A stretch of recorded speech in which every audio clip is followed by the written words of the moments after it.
बहुत समय पहले की बात है। मथुरा नामक एक छोटे से गांव में मोहन अपनी पत्नी गौरी के साथ रहता था। अच्छा गौरी, अब मैं खेत पर जा रहा हूँ। तुम अपना और घर का ख्याल रखना। ठीक है जी, लेकिन आप शाम को जल्दी घर आ जाना।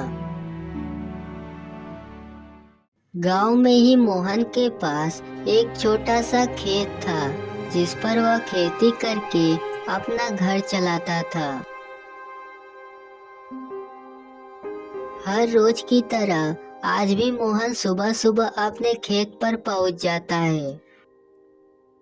आज मैं अपना काम जल्दी ख़त्म कर लूँगा ताकि शाम होने से पहले घर पहुँच सकूँ। मोहन अपना काम शुरू करता है और आज मोहन ने सूरज ढलने से पहले ही अपना काम खत्म कर लिया। फिर मोहन अपने घर की ओर चल देता है। मोहन जिस रास्ते से अपने घर जाता था, उस रास्ते में एक पेड़ के नीचे भगवान कृष्ण की एक मूर्ति रखी हुई थी।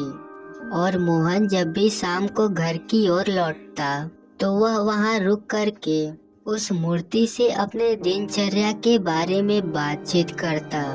हे भगवान, प्रकृति के सभी आपदाओं से मेरे फसल को बचाने के लिए आपका बहुत बहुत धन्यवाद। आपके कृपा से मेरा जीवन खुशहाल बीत रहा है। बस ऐसे ही अपना कृपा मुझ पर बनाए रखना। मोहन के पास किसी चीज की कमी नहीं थी। जरूरत की सारी चीजें उसके पास मौजूद थी और मोहन एक खुशहाल जीवन जी रहा था।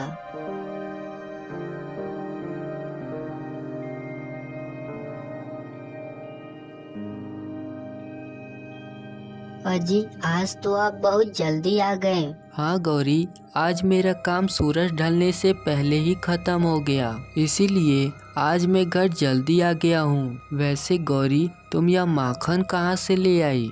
अजी, यह माखन मैंने अपने हाथों से आपके लिए बनाया है। लेकिन गौरी, तुम्हें तो पता है कि मुझे माखन पसंद नहीं। अजी, आप एक बार चख करके तो देखिए, यह माखन बहुत ही स्वादिष्ट है। नहीं नहीं गौरी, मैं माखन नहीं खाऊंगा, तुम खा लो।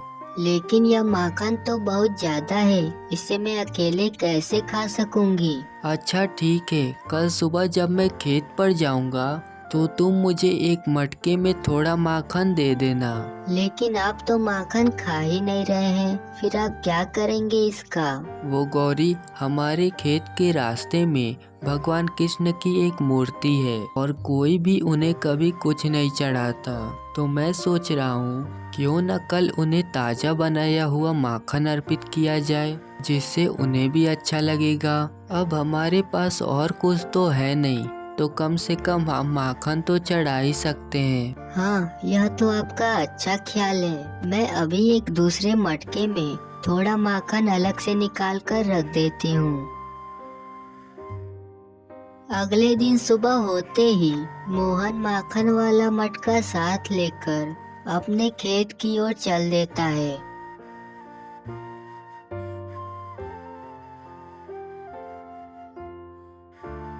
हे कृष्ण भगवान, मैंने सुना है आपको माखन बहुत ही प्रिय है, इसलिए आज मैं आपके लिए घर से ताज़ा माखन ले आया हूँ। इसे आप खा कर देखिए। माखन को वहीं पेड़ के नीचे रखकर मोहन अपने खेत पर चला गया।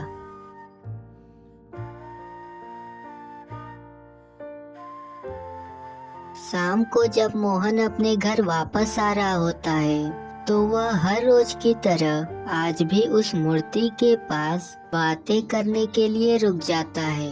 और जैसे ही उसकी नजर माखन वाले मटके पर पड़ती है तो वह देखता है कि मटका खाली है।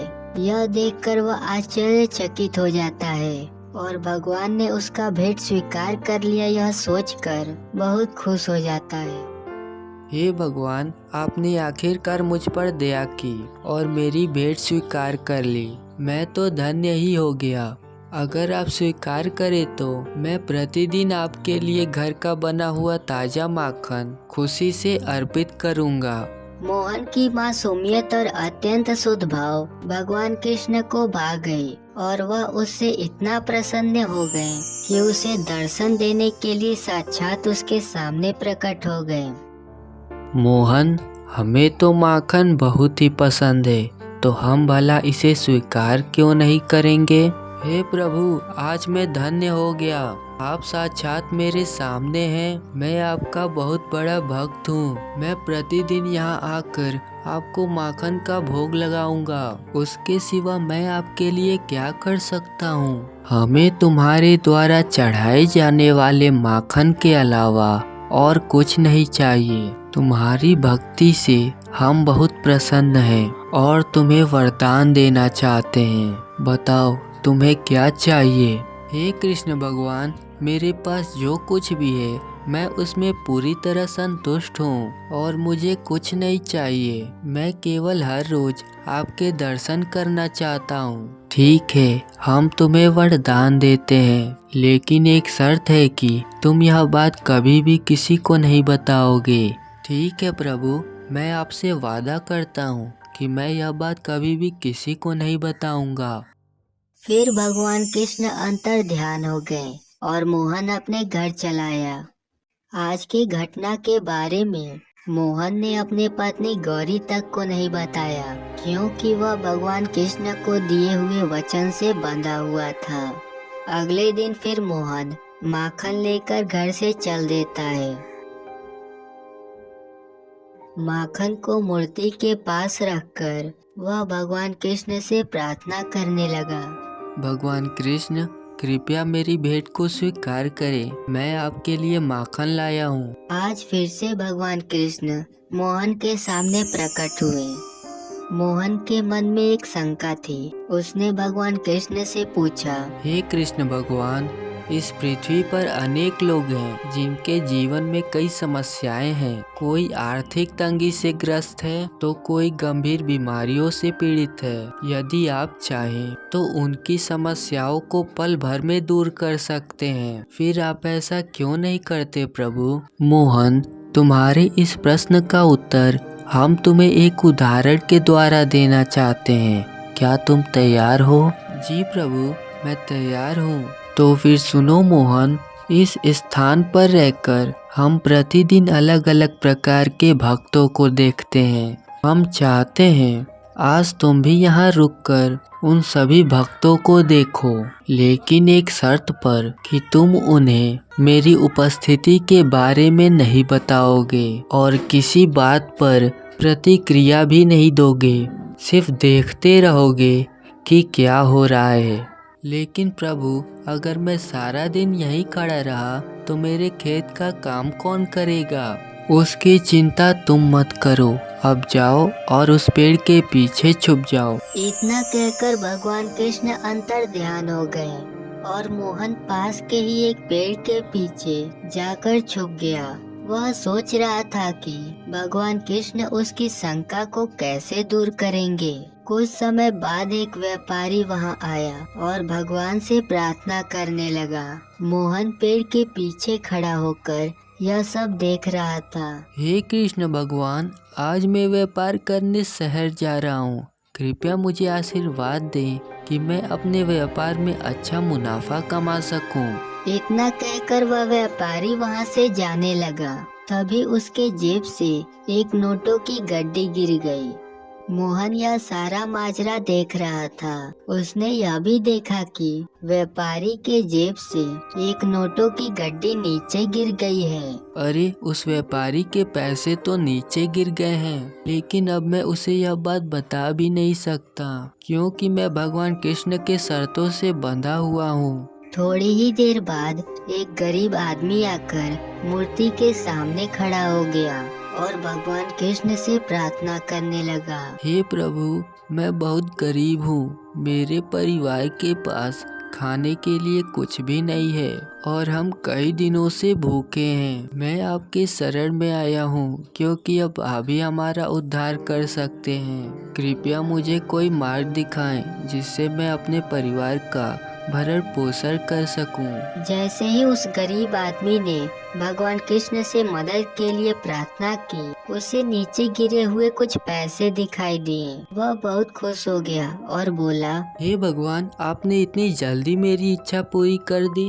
अब मैं इन पैसों से अपने परिवार का भरण पोषण कर सकता हूँ। आप बहुत दयालु हो प्रभु। वह गरीब आदमी पैसे लेकर खुश होता हुआ वहाँ से चला गया और उसके फौरन बाद आया एक और भक्त चंदू, जो कि एक शिकारी था। वो भी भगवान कृष्ण से प्रार्थना करने लगा। हे भगवान कृष्ण, मुझे जंगली जानवरों से बचाने के लिए आपका बहुत बहुत धन्यवाद। लेकिन मुझे कभी कभी डर लगता है, क्योंकि मेरे जीवन का कोई ठिकाना नहीं है और मेरे परिवार में कोई और कमाने वाला भी नहीं है। इसलिए मेरी आपसे यही प्रार्थना है कि आप मुझे सभी खतरों से बचाए रखें। उसी समय वह व्यापारी अपने पैसों को ढूंढते हुए एक सिपाही के साथ वहां आया। उसके पैसे कहीं न मिलने पर उसने चंदू शिकारी को ही अपना दोषी मान लिया, क्योंकि उसके सिवा वहां कोई नहीं दिख रहा था। मेरे पैसे यहीं कहीं गिरे थे, जरूर इसी आदमी ने वह पैसे लिए हैं। सिपाही ने चंदू शिकारी को ही पकड़ लिया।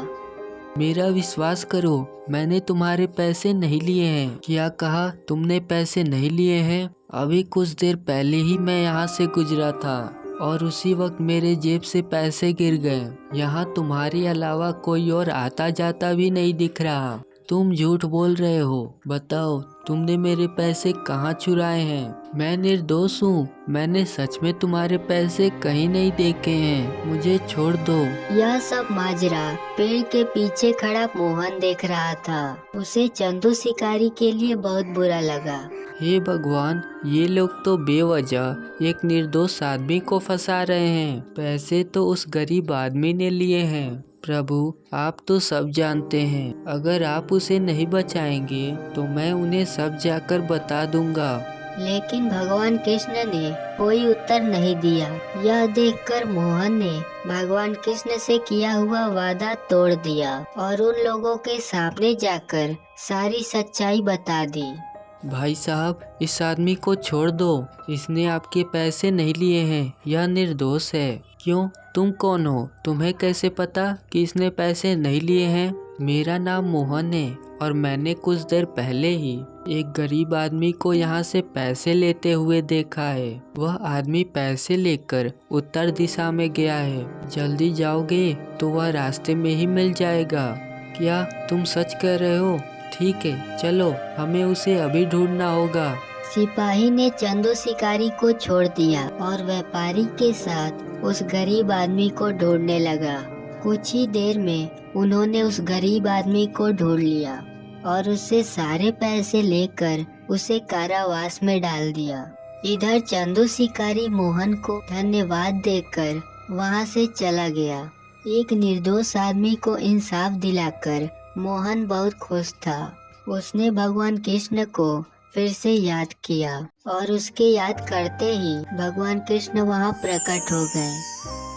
मोहन ने फिर अपना संदेह भगवान कृष्ण के सामने व्यक्त किया। प्रभु, आप चुप क्यों थे? जैसा मैंने किया, आप भी तो इस समस्या का समाधान कर सकते थे। फिर आपने कुछ क्यों नहीं किया? मोहन, क्या तुम्हें एहसास है कि तुमने अभी क्या किया? मैंने एक निर्दोष आदमी को बचाया, क्योंकि मैंने सब कुछ देखा है। मुझे पता है कि पैसे उस गरीब आदमी ने ले लिया था। अगर मैंने आपका शर्त तोड़कर सच न कहा होता तो एक निर्दोष आदमी को सजा मिल जाती। तुम्हें लगता है कि तुमने चंदू शिकारी को बचाया, लेकिन वास्तव में तुम्हें उसके मृत्यु का कारण बन गए हो। हे भगवान, क्या चंदू शिकारी की मृत्यु हो गई? लेकिन वो कैसे? और मैं उसके मृत्यु के लिए जिम्मेदार क्यों हूँ?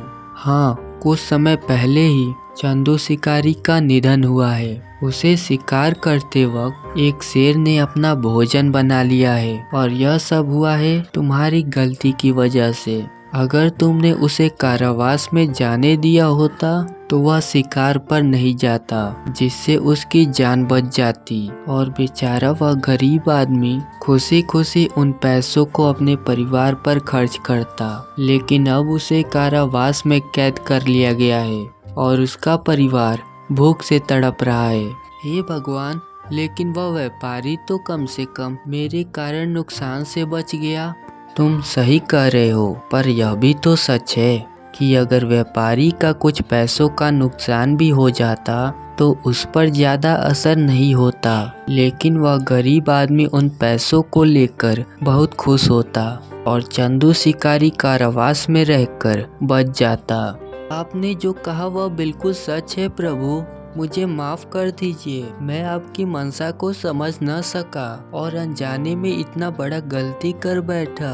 अब इस एक गलती को लेकर ज़्यादा दुखी मत हो मोहन, क्योंकि यह होना तो पहले से ही तय था। इसलिए परिणाम के बारे में मत सोचो, तुम सिर्फ अपना कर्तव्य करो और उसका फल देना भगवान के हाथों में छोड़ दो।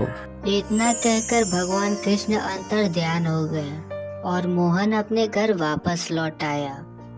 तो दोस्तों, अगर आपको यह कहानी अच्छी लगी तो वीडियो को लाइक करके चैनल को सब्सक्राइब कर दें। मिलते हैं आपसे एक और मजेदार कहानी के साथ।